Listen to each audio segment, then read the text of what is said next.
So yun nga yun mga kabukol. Birthday ko po nung last July 7. May pasok po ako nung araw na yun. So ngayon, di off ko po. At ay magluluto tayo ng simpleng hapunan. Ayan. Ang unang gagawin po natin ay magsasaing ng bigas, mag-ihaw ng isda, at saka magprito ng tilapia. Ayan. Kung bago lang po kayo sa aking channel mga kabukol, please don't forget to like and subscribe. Ayan. So, pagpunta nyo po sa YouTube channel, pag-click nyo po sa aking page, meron po kayong makikita doon na bell button. So, paki-click na rin nyo po yun para kayo po ay updated sa lahat ng mga bago po pong new upload videos. Ayan. So, hindi na po natin patatagalin. Mag-start na po tayo.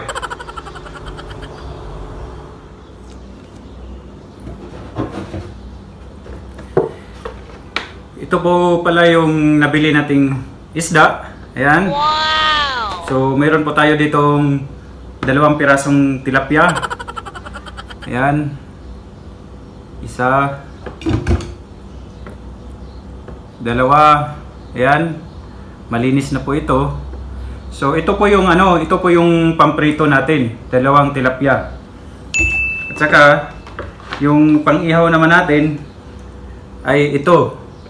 Wow! Ayan. So ito po yung iihawin natin. Ang tawag po dito ay Sultan Ibrahim. Ayan. So ang tawag po ng mga lokal dito ay Sultan Ibrahim na isda. Actually, po siya mga kabukol, isda sa bato. Ayan. So, masarap po yan. Sultan Ibrahim. So, ang gagawin natin muna ay lalagyan natin ng asin. Ayan. So, ito po yung gagamitin nating asin. Iodized salt.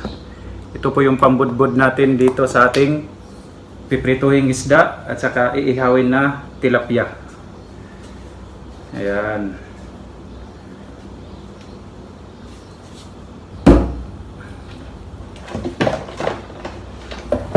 So, babubudburan lang po natin ng asin para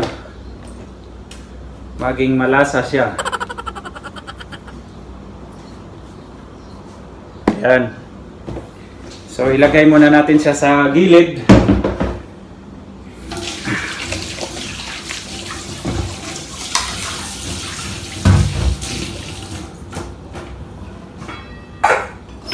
So, habang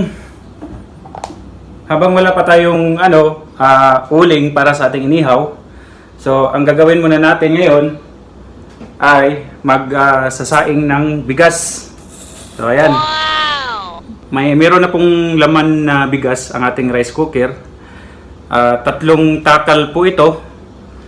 So, tutubigan po natin at saka isasaing.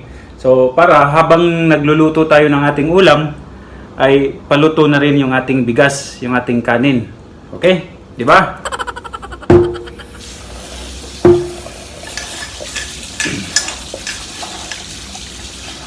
Pag naghuhugas pala ako ng bigas, 3 beses. Kasi itong bigas na ito ay imported po, galing po sa Vietnam, jasmine rice. So minsan kasi pagka nabili ka ng bigas sa mga groceries, minsan yung iba nun matagal nang na-stock, kaya minsan amoy amoy luma. Ayan. So, kailangan mo siyang hugasan ng maigi. Hindi naman katulad sa probinsya, yung mga bagong ani na kahit ay isang hugas lang, tapos pagkatapos ng saing ay mabango, di ba? So, ito, iba to imported kasi to. So, kailangan natin hugasan. Kasi, hindi siya fresh from the farm. Meron po yung mga chemical, di ba? Yan. So, unang hugas. Ito naman yung pangalawa ngayon.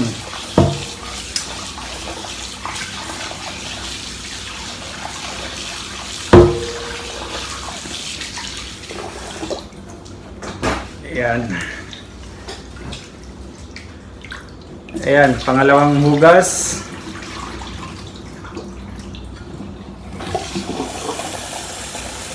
Init, oy!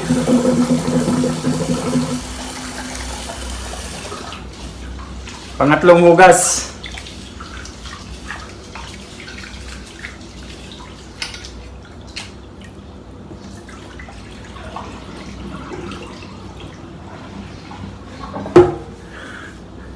Ayan, so ito na yung final.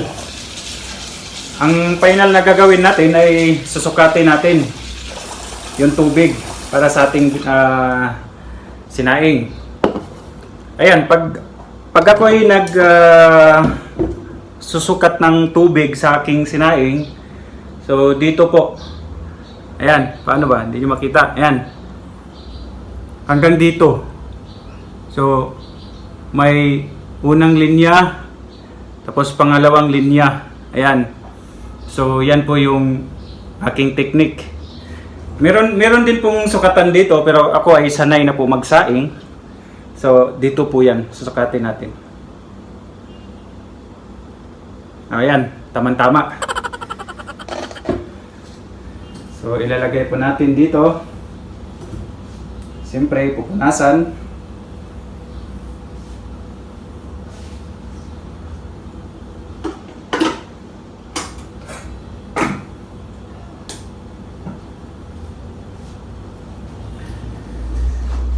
Okay mga kabukol, so nakaset na po yung ating sinaing.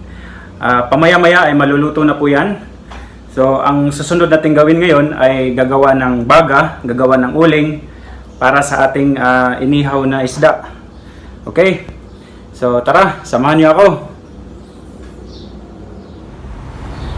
Bali ang teknik ko pala dito sa pag-ihaw ay nilalagyan ko ng mantika para hindi siya didikit sa ihawan. Wow! Tapos, pamaya-maya, babalik ta rin na po natin itong ating inihaw. Kasi, ayan, medyo luto na po siya sa ilalim.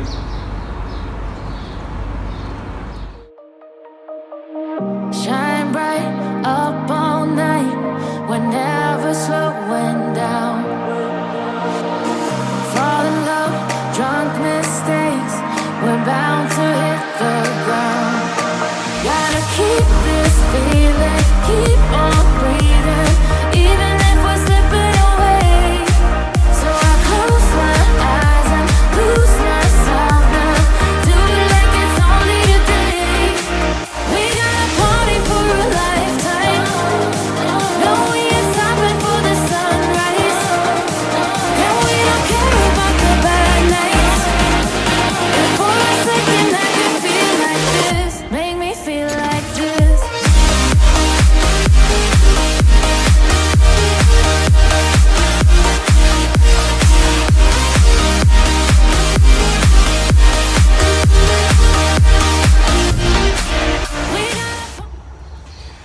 So, luto na yung ating inihaw guys. Ngayon naman ay magpiprito tayo ng tilapia. So, ayan. Ito po yung ating pipituin ngayon. Okay?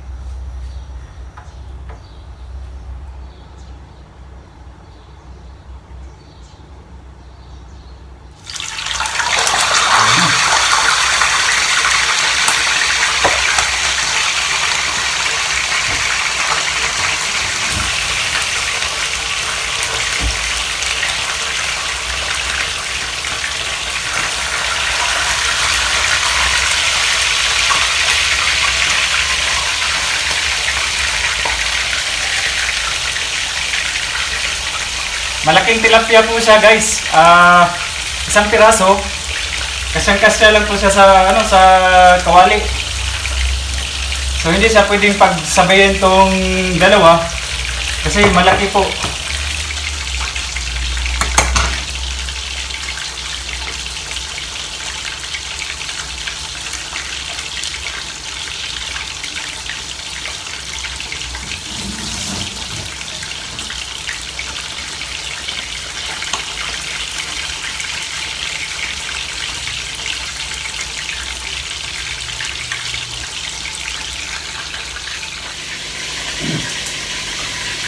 Meron din pala akong nakuhang malunggay at saka tanglad. Kasi magsasabaw tayo mamaya. Ayan. So, meron pa akong manok dito. So, lagyan po natin ng malunggay at saka tanglad. Ayan. Fresh po yan guys. Fresh. Galing po yan dun sa labas. Itong mga gulay na to.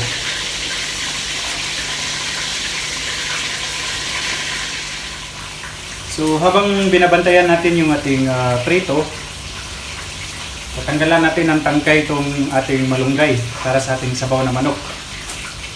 Ayan. Ako mabilis lang ako magtanggal ng ano nito guys, ng tangkay. Ayan, ganyan lang.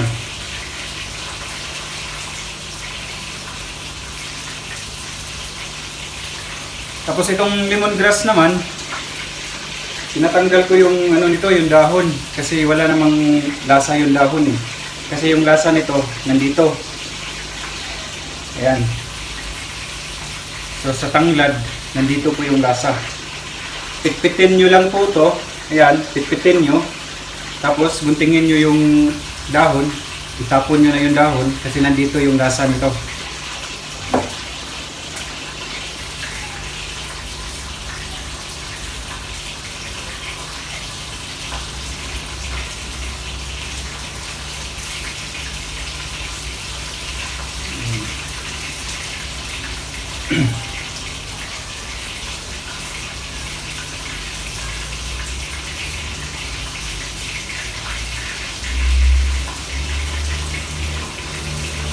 Dito kasi di kami masyadong nagkakain. Siguro sa isang araw, isa o dalawang beses lang kami kumakain dito. Ayan.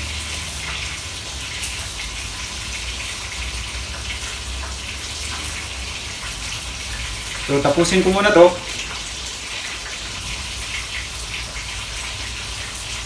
Yan. So mamaya i-update ko kayo sa aking nilulutong hapunan. Okay.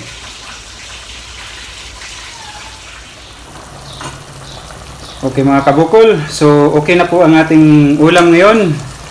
Meron na tayong tinulang manok. Okay.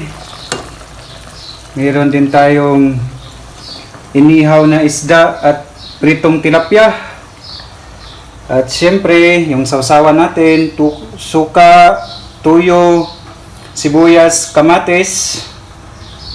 At syempre, yung kanin natin. Ayan.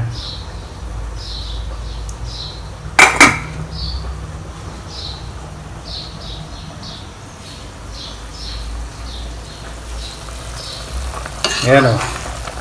Kumukulo pa yung sabaw. Sobrang init.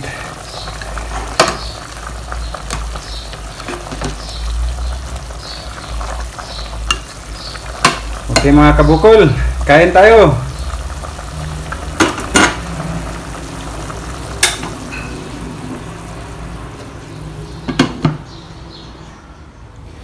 So ayan mga kabukol, meron din po tayong sweet melon.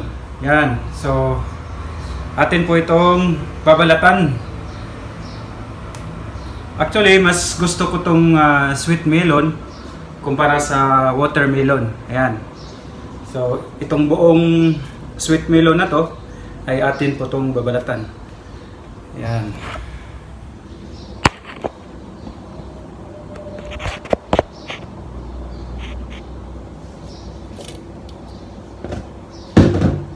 Siyempre, hugasan muna natin.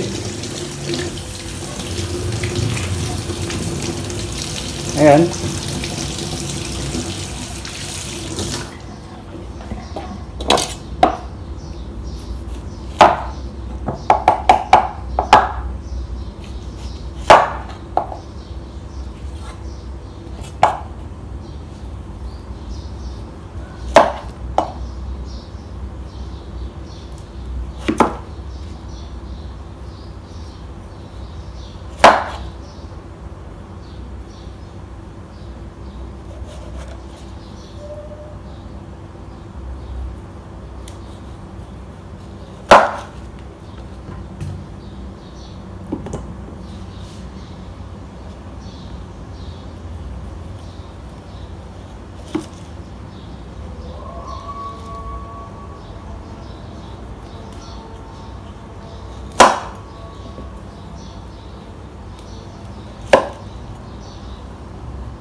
Binablog ko nga eh.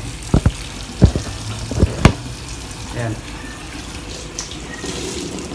So, try natin.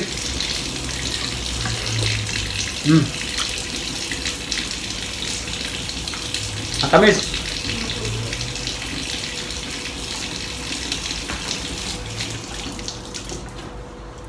Kain muna kami ha. See you.